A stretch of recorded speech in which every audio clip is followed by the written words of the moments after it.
Hey guys, it's me again with a new video relating to section 40B remuneration and interest to partner.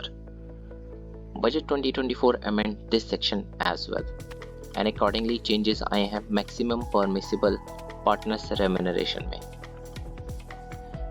सबसे पहले देख लेते हैं for the purpose of this section partners remuneration है क्या.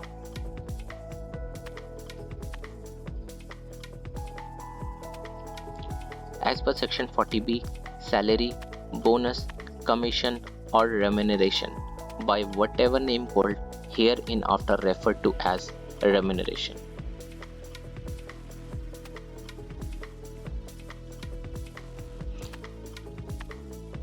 Before 1st April 2025, पहले first 300,000 book profit पे या in case of loss 150,000 or 90% of the book profit. Whichever is higher is allowed था as partners remuneration and the balance pays 60%.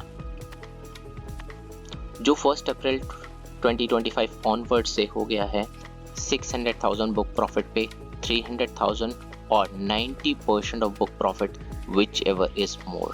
So if the partnership firm is in a loss, you can pay remuneration up to 300,000 but subject to section 194D and the balance remaining पे same 60% allowed होगा. These changes come into effect from 1st April 2025 onward.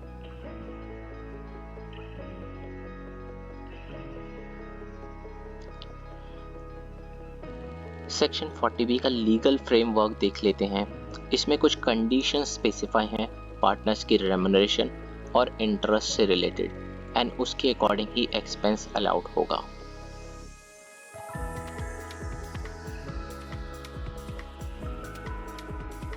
Condition number 1, remuneration to non working partner. जैसा कि section 40 की heading है amounts not deductible और उसमें clause B जो deal करता है in the case of any firm assessable as such, sub clause 1 में बताता है remuneration to non working partner. तो अगर इस सेक्शन 40B1 को कंप्लीट फ्लो में पढ़ेंगे तो पता चलेगा amount not deductible in case of firm for remuneration to non working partner. तो फर्स्ट पॉइंट में क्लियर हो गया remuneration can be given only to working partners.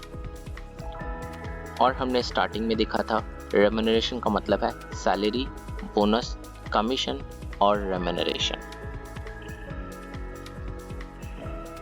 Condition number 2, remuneration to working partner not authorized by deed. So amount is not deductible if it is not authorized by deed even if it is paid to working partner. Partnership deed में या तो remuneration quantify हो या उसका method of calculation specify हो. Condition number 3, remuneration to working partner or interest to any partner authorized by deed but related to an earlier period. For example, अगर firm ABC 1 जुलाई 2024 को appropriate deed execute करती है and they mention remuneration to working partner and interest to any partner but with effect from 1st April 2024, तो इस case में अप्रैल to June का deduction नहीं मिलेगा. It will not be possible to give retrospective effect to oral agreement. Deed must be in writing only और deed execution date से ही आपको सम अलाउड होगा. Condition number 4, interest to any partner in excess of 12% per annum. तो वो allowed नहीं होगा even if it is authorized by deed and it is related to period after the deed execution. तो अगर firm ABC partner को 15% से interest देती है तो अलाउड इंटरेस्ट होगा 12% एंड 3% इंटरेस्ट डिसअलाउ हो जाएगा अंडर सेक्शन 40B. अगर रेट ऑफ इंटरेस्ट 12% से कम स्पेसिफाई है डीड में तो लोअर वाला इंटरेस्ट अलाउ होगा और अगर इंटरेस्ट रेट ही स्पेसिफाई नहीं है तो कुछ भी सम अलाउड नहीं होगा. So just make sure and update your deed accordingly.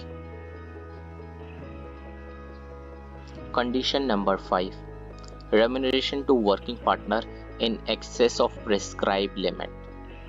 So if you pay remuneration to working partner in excess of prescribed limit, then that amount will not be deducted at all. जैसा कि हमने starting में देखा, first 600,000 book profit पे 150,000 और 90% of book profit whichever is higher वो sum allowed हो जाएगा और बैलेंस पे 60%। इस सेक्शन में कुछ एक्सप्लेनेशन दिए हुए हैं, वो देख लेते हैं।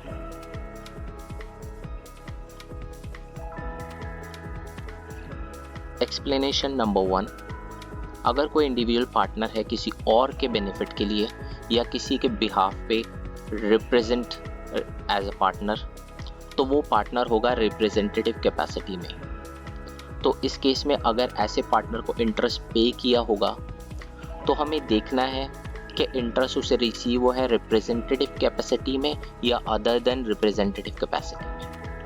अगर रिप्रेजेंटेटिव कैपेसिटी में रिसीव हुआ है, सेम कंडीशन लगेगी 12% की as per 40B, and it should be authorised by deed and must be paid on or after the deed execution date.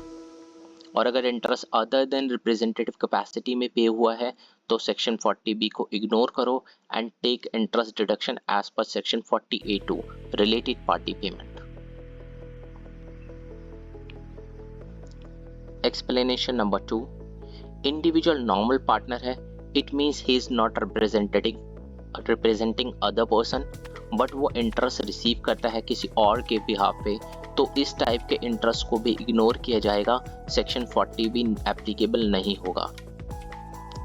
इन दोनों एक्सप्लेनेशन 1 and 2 से पता चलता है we need to check the beneficiary of interest। अगर appointed partner interest का beneficiary है तो section 40B लगेगा, अदरवाइज नहीं। Let's take an example. Mister A partner है एबीसी फर्म में ऑन बिहाफ ऑफ HUF। फर्म ने 700,000 इंटरेस्ट पे किया at 15%, out of which 400,000 advance fund paid by mister A in his individual capacity and 3,000 in his representative capacity on behalf of HUF. Rupees 400,000 is allowed subject to section 40A2 and shall not be taken into account for the purpose of section 40B। और जो interest representative capacity में pay हुआ है mister A को 300,000, we need to apply the provision of section 40B and it would be allowed to the extent of 240,000। Remaining 60,000 disallow हो जाएगा in the hand of firm। I hope this one is clear। Explanation number 3, here we will come to know the calculation of book profit। 90% और 60% rate जो apply करने हैं वो हमें book profit पे करने हैं। सबसे पहले नेट प्रॉफिट लेंगे as per section 30 to 43D, उसमें ऐड बैक करेंगे remuneration if already included in net profit, then we will get the book profit.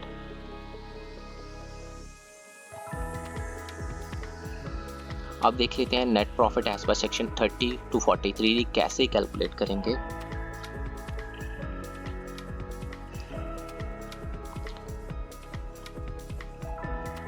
Profit before tax लेंगे प्रॉफिट एंड लॉस अकाउंट से, उसमें other head income and expenses को reverse किया जाएगा, depreciation add करेंगे और आप देखेंगे डेप्रिसिएशन माइनस भी है आगे जाकर। This would be as per income tax act if you follow the rate other than income tax rate.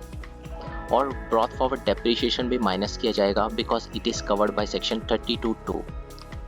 Interest paid to partner add किया because we will reduce as per section 40B and add हो जाएगा आपके other disallowances और हम adjust करेंगे allowed expenses जो last year तो disallow हो गए थे लाइक सेस, एम्प्लॉयर कंट्रीब्यूशन, क्योंकि ये एक्चुअल पेमेंट के बेसिस पे अलाउ होते हैं। लास्ट ईयर TDS डिपॉजिट नहीं किया था, इस ईयर डिपॉजिट किया and that expenses are allowed in this year. I hope ये पॉइंट बिल्कुल क्लियर है। The whole calculation depends on your understanding of section 30 to 43D।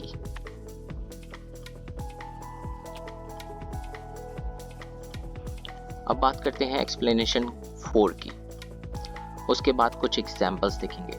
Working partners means an individual. Company can become partner in a firm, but वो working partner नहीं हो सकती. It means अगर कोई remuneration non individual को पे हुआ है तो वो अलाउड नहीं होगा.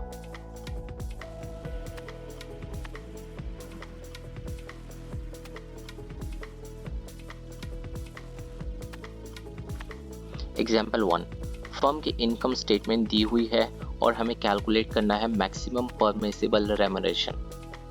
सेल्स रेवेन्यू है हमारा 1 million, expense 300,000, salary to partner 600,000, out of which 200,000 paid to sleeping partner, net profit 100,000. Start करते हैं नेट प्रॉफिट से. प्रॉफिट 100,000. 40B में हमने देखा सैलरी टू पार्टनर अलाउड तो है but for working partner only, so we will disallow 200,000 which is paid to sleeping partner. 400,000 adjusted net profit आ गया. Now we will add back the salary to working partner 400,000. Now we got the book profit of 700,000. First 600,000 book profit पे 300,000 और 90% of 600,000 whichever is higher and balance book profit पर 60% which will be 60,000. Total becomes 600,000 and we paid 400,000 to working partner. Firm was allowed to give 600,000 remuneration to working partner. Here we paid only 400,000. So पूरा sum allowed हो जाएगा and 300,000 will be taxable in the hand of firm.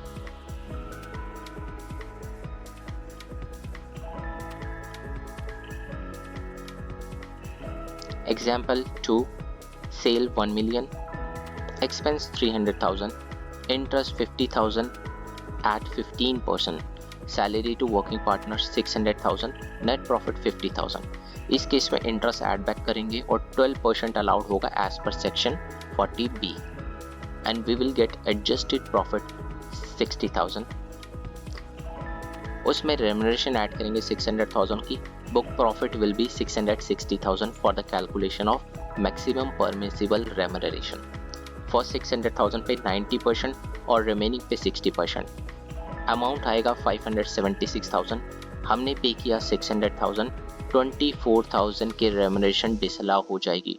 Now firm के hand में taxable income होगी 60,000 plus 24,000. 10,000 disallow था interest का and 24,000 partners remuneration. I hope it is cleared.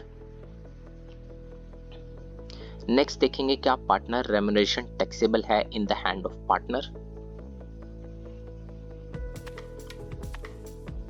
If the remuneration is allowed as an expense in the firm, then the amount would be taxable in the hand of receiving partner as income from PGBP.